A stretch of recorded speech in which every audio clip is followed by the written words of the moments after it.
De EHBO-afdeling in Haas had grut verlet van nieuwe vrijwilligers. De Haaser EHBO bestaat al 85 jaar.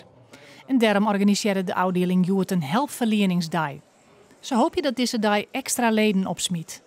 We moeten wel in de markt blijven, want we hebben veel last van het gegeven dat de BHV-diploma is gelijkgesteld aan het basisdiploma EHBO. En daar hebben we erg veel last van. Je merkt ook een leegloop in de vereniging. Ik denk, nou, als we weer wat promotie moeten maken, moeten we maar even een open dag organiseren. En we hebben hier ook lijsten liggen voor inschrijven voor basiscursus en voor reanimatie. Dus dat is één van de hoofdredenen, zeg maar. EHBO'ers binnen Joert de Dag belangrijker als ooit. De overheden die eisen steeds meer dat de medewerkers van de EHBO-afdelingen in actie komen. Kermissen en sportwedstrijden en concerten en alles wat een beetje publiek trekt. Daarnaast is het zo dat er veel bedrijven binnen die eisen dat er EHBO'ers in dienst binnen die een volwaardig EHBO-diploma hebben. Dat is ook een reden.